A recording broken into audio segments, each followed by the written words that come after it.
This morning on BRN, prepping your plants for that first frost. Joining me now to discuss this, Brooks Osman is the garden guru. Brooks, so great to see you. Thanks for joining us on the program this morning. Thanks for having me again, Jeffrey, and hello, everybody. Oh, yeah, always great to have you. And of course, we refer to you, of course, as the garden guru. Brooks, you live in the Mid-Atlantic region. I live in the Southeast United States. A lot of places, including here in Charlotte, experiencing their first freeze. They're getting a freezing warning.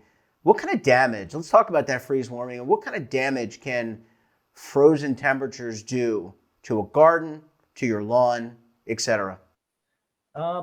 Basically, it burns the leaves and it will kill your plant, whether it's a house plant, or your sensitive lettuces that you're growing this time of year in like a raised bed, things like that.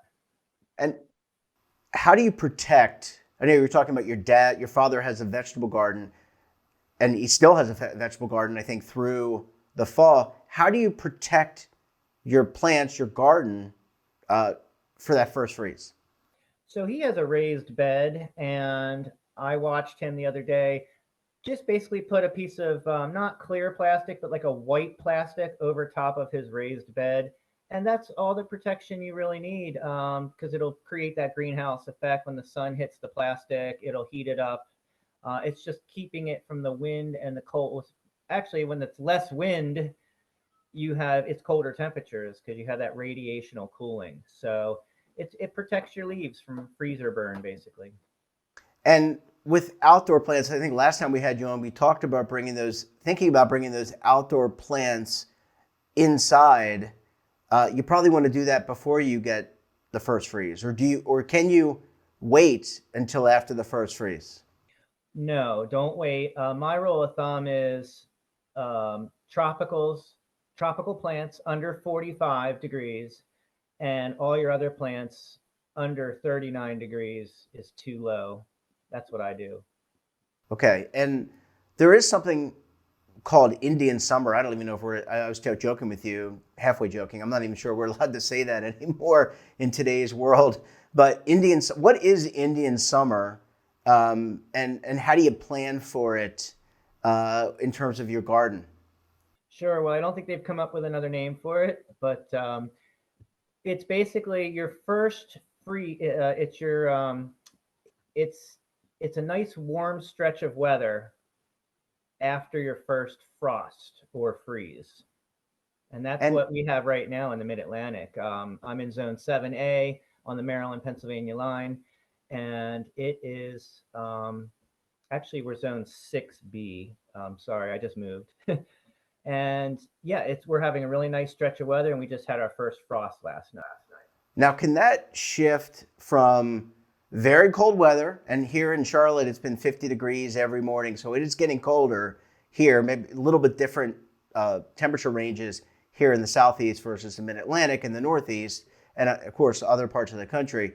But can that shift from cold weather to warm weather, back to cold weather, cause damage? It's almost like, I don't know how you would refer to it, but like it's almost like schizophrenia where you kind of go from one type of climate to another very quickly. That can't be good for plants.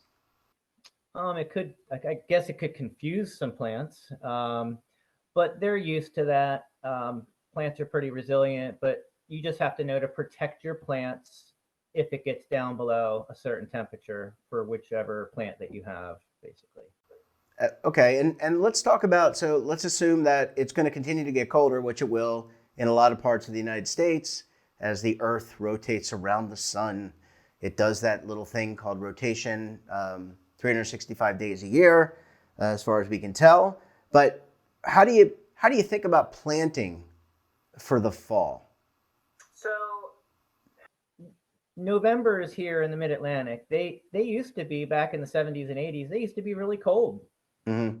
and we'd have snow. We had 11 inches on Veterans Day one year, and now Novembers are like 60 degrees, or 50, 60. They're a lot milder than they used to be. So when it is time for planting your spring bulbs, the key is to wait till after the first frost or freeze. So because you don't want the bulbs to go into a warm ground. They're going to start growing in the fall. So you definitely want to make sure you have that first frost or freeze for your bulbs before you plant them, which means basically now for zone 7A or 6B, you're looking at November or even December to plant your bulbs now. And how do you prep the ground? I know we've talked about mulch in the past, but let's talk about, do you need to aerate or do anything in particular? I'm not a farmer by trade, or a gardener by trade, but are there things you need to do to prep the ground for the fall to do that planting? Aerating is always great, especially a couple times a year. I like to do it in the fall and the spring. There's different ways you can aerate. You can stick holes, with poles, skinny poles down. You can just simply turn the earth over by tilling and or using a shovel. And what about fertilizer or something to ensure that the nutrients are there for the bulbs, for the seedlings? You can use compost, any kind of compost or aged horse manure or dark leaves in a bag.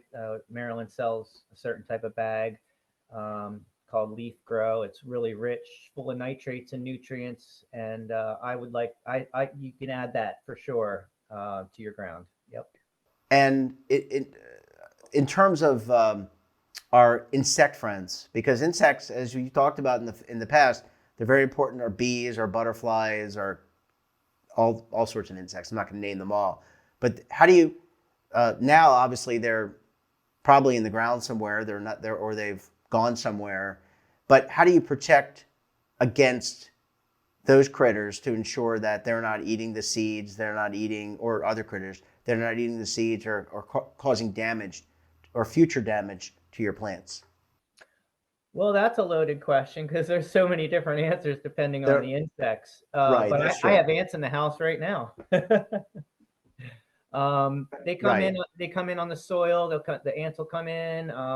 Crickets can come in. It just depends on what insect you're battling. I mean, we have rodents are coming in right now, so it's tricky as far as what to do about what insect. Right. But I mean, in terms of like, do you use, you would strongly recommend not using pesticides, I would imagine, because that would potentially kill off the larvae, which you need to pollinate plants and do the things you need during the spring and summer months, I would imagine. Yeah, I try to stay away from pesticides, but there are certain systemic pesticides that you can use to battle those insects that lay eggs in the soil, like mealybug. I've had battles with mealybug, and I'm still losing that battle, and I'm having to throw an occasional plant away. But mealybug reproduces in the soil, and you can't see that. So when you get a mealybug infestation, it is because they've had a chance to fester and raise a family in your soil in the pot. And then they start coming up and sucking the life out of your plant. And then the next thing you know, your plant's dead. Yeah, I mean, it would be interesting to know, and I'm not asking you this, but it'd be interesting to know per square acre or per square foot, how many critters, rodents are in that, in generally speaking, in everyone's house. I have to think it's probably in the hundreds of thousands, if not millions of critters, right? I mean, they're just there. I'm thinking most people don't want to know that answer. Yeah, that's probably true. Last question for you, Brooks. Is now still the best time to get the deals on the bulbs that we're talking about that you want to plant? Can you go to your local gardening store or one of the bigger chains to get good deals to start your planting early? Sure. I don't know if the bulbs are going to be on sale, but I know your bushes and some perennials, they're going to be like half price right now. Now is the time to get your deals on those plants. Yes. Yeah, absolutely. You're at your local store. You can go out and think about what you want to do in terms of your garden and your plants and start now. Brooks, we're going to have to leave it there. Great to see you. Thanks for joining us, and we look forward to having you back on the program again very soon. Thanks for having me again, Jeffrey. Appreciate it. And don't forget to subscribe to our daily newsletter, The Morning Pulse, for all the news in one place. Details, of course, are at our website. And we're back again tomorrow for another edition of BRN. Until then, I'm Jeff Snyder. Stay safe, keep on saving, and don't forget, roll with the changes.